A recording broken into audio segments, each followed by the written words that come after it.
রজস্বলা অবস্থায় বা পিরিয়ড চলাকালীন দ্রৌপদীকে চুলের মুঠি ধরে টানতে টানতে ভরাসভায় নিয়ে এসেছিল দুঃশাসন।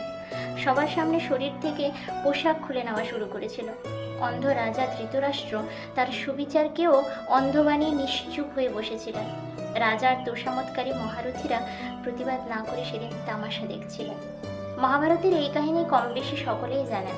দাপর যুগ হোক বা কলিযুগ, দ্রৌপদী হোক কিংবা দিল্লির নির্ভয়া কিংবা আমাদের আরজিকরের ডাক্তার মেয়েটি, কাহিনীগুলো একই আছে, শুধু চরিত্রগুলোর নাম বদলেছে। তাই আজ বরং আলোচনা করি যে এই কাহিনী থেকে কি কি শিক্ষণীয় আছে। নাম্বার 1, এখানে রাজনীতি আছে। রাজনীতির খেলাটা কি জানবো। ধৃতরাষ্ট্র রাজা হওয়া সত্ত্বেও নিশ্চুপ হয়ে একজন মহিলার সম্মানহানি হওয়ার সাক্ষী থেকেছিলেন।